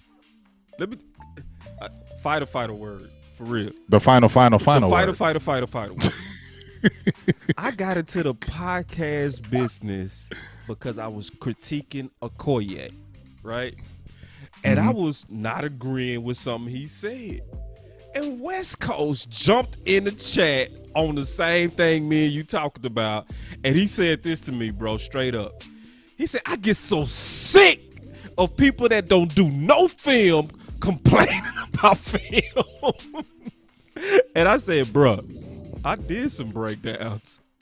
Basically, I ain't gonna tell the whole story, but that's what started it, a fight. Yeah. Of me. I remember you. I remember. If you want to keep it all the way real. Yeah. I remember when you and Okoye, because it was in that Dallas War Room group. Yes. And y'all two went at it for like. Yeah, we went at it. Man, it was a whole. I read the whole thing. Y'all went like 10 minutes. 10, 15 minutes against each other, and they were deep, folks. This wasn't no one word stuff. They were answering each other back in long, detailed sentences. It made me really get my popcorn and like, ooh, let me see what he about to say next. Okay, yeah. I'm like, oh, okay, yeah. That was a good point, though. That is true on that one, though. I don't know about that one. Oh, yeah, make some tape then. That's make some tape. And you know, and people don't know when they see us fight on Twitter or they see us disagree, they think we disagree like they disagree. I think it's beef. It's no beef. It's just difference of opinion. That's all. Well, yeah, it is. Some people. Let's keep it real. Yeah, let's keep it real. But like when I'm banging with Skywalker or I'm banging with Jew Big or banging. Yeah, that's never beef. Nah, it ain't no beef. It's but yeah, there is beefs out there though.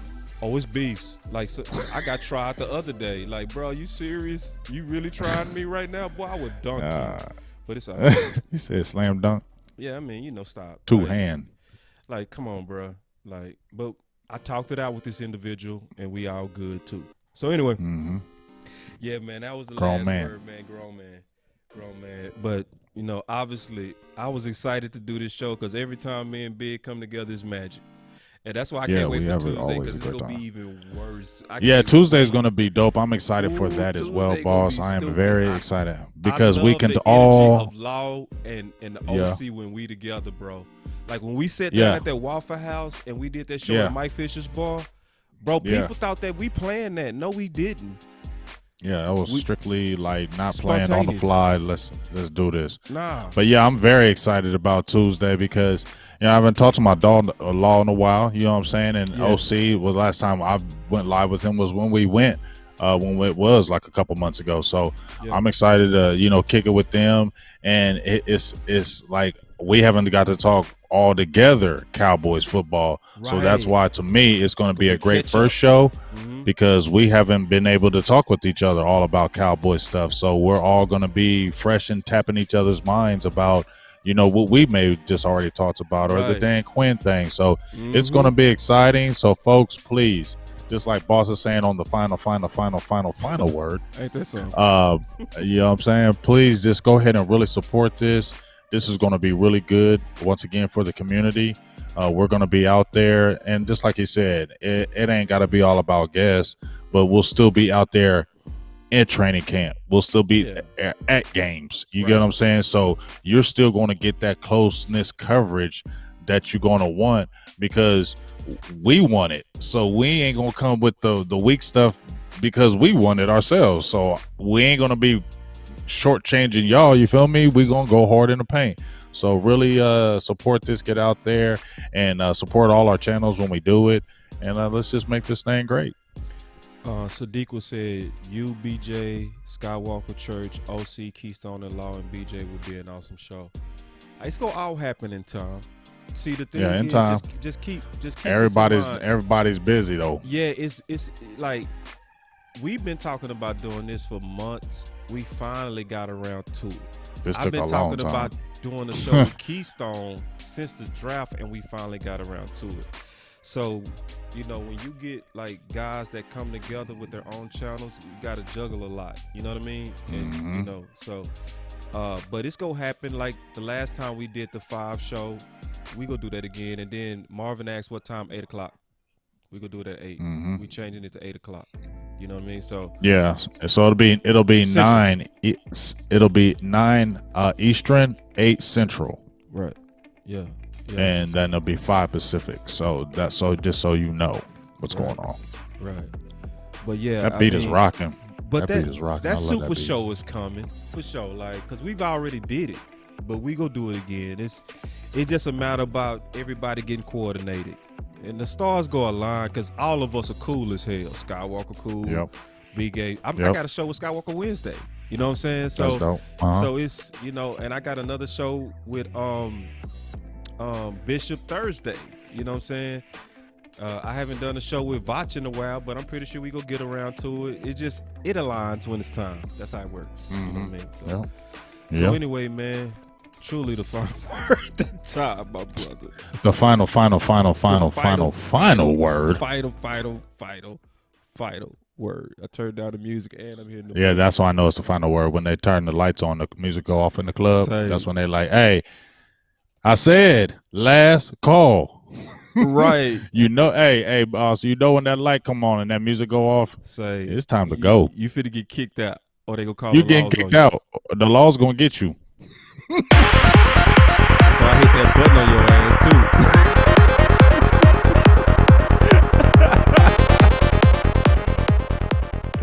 Hey man, I'm out for real, boy. Get out of here, cause you know if we do this late night, we gonna keep doing it.